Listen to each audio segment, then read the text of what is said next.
Kochi metro. വികസന കുതിപ്പിന്റെ metro ട്രെയിനും ആഡംബരത്തിന്റെ പഞ്ചനക്ഷത്ര ഹോട്ടലുകളും ഉല്ലാസത്തിന്റെ മാളുകളും നമ്മുടെ കൊച്ചിയെ ലോകഭൂപടത്തിൽ അടയാളപ്പെടുത്തി കഴിഞ്ഞു. ഓരോ ദിവസവും പത്രങ്ങളുടെ മുൻപേജിൽ ഇടം പിടിക്കുന്ന അവയവദാന വാർത്തകൾ അറബിക്കടലിന്റെ റാണിയെ കടലോളം കനിവുള്ളതാക്കുന്നു. ഓരോ ബസ് സ്റ്റോപ്പിലും നിറയുന്ന സഹായനിധി ഫ്ലെക്സുകൾ അതിന് സാക്ഷികളാണ്. മാസത്തിൽ ഓരോന്നു വിധം മൾട്ടി സ്പെഷ്യാലിറ്റി ഹോസ്പിറ്റലുകൾ ആഡംബര ഹോട്ടലുകൾക്ക് സമാനം ഉയർന്നു പൊങ്ങുമ്പോ നമ്മളൊന്ന് പേടിക്കണം. നമ്മുടെ നഗരം അത്ര ഹെൽത്തി അല്ല. കൊച്ചിയൊരു വൃക്കരോഗിയാണ്. 2004 എറണാകുളം ജില്ലയിൽ 200-ൽ താഴെ മാത്രം വൃക്കരോഗികൾ. ഇന്ന് 2017 1,36,000 വൃക്കരോഗികളായി വർദ്ധിച്ചു. 4 ഡയാലിസിസ് സെന്ററിൽ നിന്ന് 24 ഡയാലിസിസ് സെന്ററുകൾ. ഈ വൃക്ക നമ്മുടെ ശരീരത്തിന്റെ അരിപ്പയാണ്. ശരീരത്തെ മലിനപ്പെടുത്തുന്ന വിഷാംശത്തെ അത് അരിച്ചു കളയുന്നു. വൃക്കയ്ക്ക് അരിക്കാൻ പറ്റാത്ത തരത്തിലുള്ള വിഷമാണ് ഉള്ളിൽ ചെല്ലുന്നതെങ്കിൽ വൃക്ക അടിച്ചു പോകും. നമ്മുടെ വൃക്കയെ തകരാറിലാക്കുന്ന വിഷം നമ്മളെല്ലാവരും ദിവസവും അകത്താക്കുന്നുണ്ട്. അത് നമ്മൾ ക്യൂ നിന്ന് മേടിക്കുന്ന സാധനമൊന്നുമല്ല. അന്യനാട്ടിൽ നിന്ന് വിഷമടിച്ചു വരുന്ന പച്ചക്കറികളുമല്ല.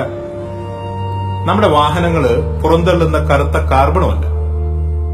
പ്രായ വ്യത്യാസമില്ലാതെ നമ്മളെല്ലാവരും ദിവസവും കുടിക്കുന്ന പച്ചവെള്ളം, ദ ഡ്രിങ്കിംഗ് വാട്ടർ. ഞെട്ടിയല്ലേ? ഇനി നമ്മുടെ കുടിവെള്ള ടാങ്ക് ഒന്ന് കാണാം. ഇത് പെരിയാർ. തമിഴ്നാട്ടിലെ ശിവഗിരി മലയിൽ തുടങ്ങി അറബിക്കടലിൽ പോയി പതിക്കുന്ന ഈ പെരിയാറിന്റെ നീളം 244 കിലോമീറ്റർ. കൊച്ചിയിൽ നിന്ന് കണ്ണൂരേക്കുള്ള ദൂരം. 40 ലക്ഷത്തോളം വരുന്ന എറണാകുളംകാരുടെ വാട്ടർ ടാങ്കാണ് പെരിയാർ. ചൊവ്വര, ആലുവ, മുപ്പത്തടം എന്നീ 3 സ്ഥലങ്ങളിൽ ജലവകുപ്പിന്റെ ശുദ്ധീകരണ പ്ലാന്റുകളുണ്ട്. ബ്രിട്ടീഷുകാരുടെ കാലത്തെ ക്ലോറിനേഷൻ പ്രോസസ്സാണ് പെരിയാറിന്റെ വെള്ളം കുടിവെള്ളമാക്കി ഇന്നും നമ്മുടെ വീടുകളിൽ എത്തിക്കുന്നത്. ഒരു ദിവസം 31 കോടി ലിറ്റർ വെള്ളം കുടിവെള്ളത്തിനായും 184 കോടി ലിറ്റർ വ്യാവസായിക ആവശ്യങ്ങൾക്കായി പെരിയാറിൽ നിന്ന് ദിവസേന പമ്പ് ചെയ്യുന്നുണ്ട്.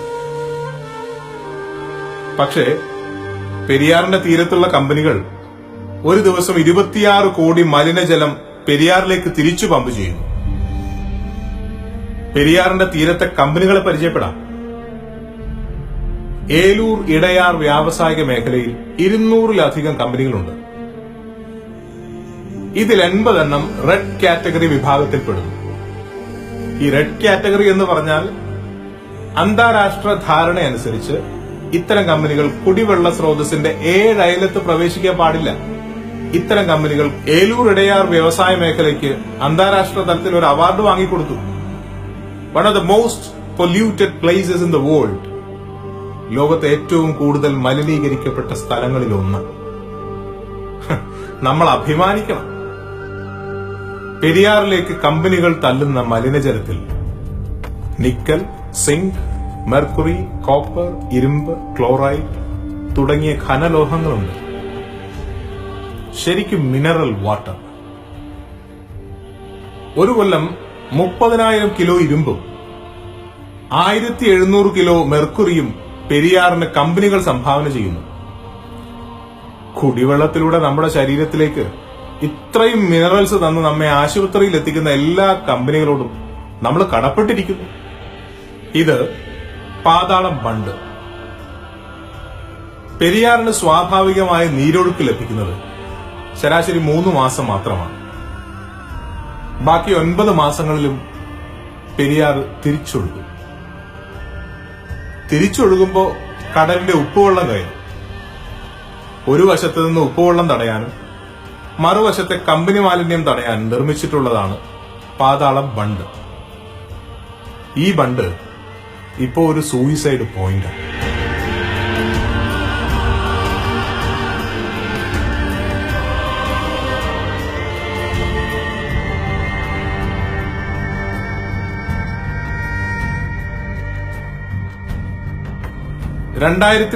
ൽ മാത്രം 44 തവണ പെരിയാർ നിറം മാറി ഒഴുകി. 23 തവണ പെരിയാറിൽ മത്സ്യക്കുരുതി. 16 തരം മത്സ്യങ്ങൾ പുഴയിൽ ഇല്ലാതായി. കൂടുകൃഷി, കൊട്ടകൃഷി, ചെമ്മീൻ കൃഷി എല്ലാം തകർന്നു. പൊക്കാളിപ്പാടത്ത് വിഷം കയറി. പെരിയാറിന്റെ തീരത്തുള്ള കാർഷിക ഉൽപ്പന്നങ്ങൾ, നെല്ല്, കോഴി, താറാവ്, അതിന്റെ ഉപോൽപ്പന്നങ്ങളായ മുട്ട, ഇറച്ചി, പാല് എന്നിവയിലെല്ലാം വളരെ മാരകമായ അളവിൽ ലോഹമാലിന്യങ്ങൾ അടങ്ങിയിരിക്കുന്നു. സുപ്രീം കോർട്ട് മോണിറ്ററിംഗ് കമ്മിറ്റി, ഹൈക്കോടതി കമ്മീഷൻ, ഗ്രീൻ പീസ്, വിവിധ യൂണിവേഴ്സിറ്റികളുടെ ഗവേഷണ പ്രബന്ധങ്ങൾ, കേരള നിയമസഭയുടെ പരിസ്ഥിതി സമിതി റിപ്പോർട്ട്, ഇവയെല്ലാം പുറത്തുവിട്ട പഠന റിപ്പോർട്ടുകളാണിതൊക്കെ. പെരിയാറിന്റെ വെള്ളം ശുദ്ധീകരിക്കുന്ന ക്ലോറിനേഷൻ പ്ലാന്റുകൾ എന്താണ് ചെയ്യുന്നത്?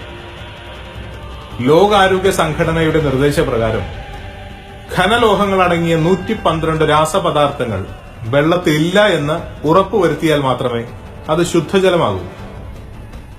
ഇന്ത്യൻ സ്റ്റാൻഡേർഡ് അനുസരിച്ച്, അതായത് BIS, ഇതിലും കർശനമായ പരിശോധനകൾ നടത്തപ്പെടണം.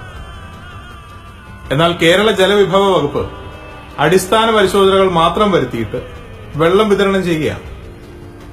ചുരുക്കി പറഞ്ഞാൽ, എറണാകുളത്തെ നമ്മൾ 40 ലക്ഷത്തോളം പേർ കുടിക്കുന്നത് ശുദ്ധജലമല്ല, മറ്റൊരു വാക്കിൽ വിഷമാണ്.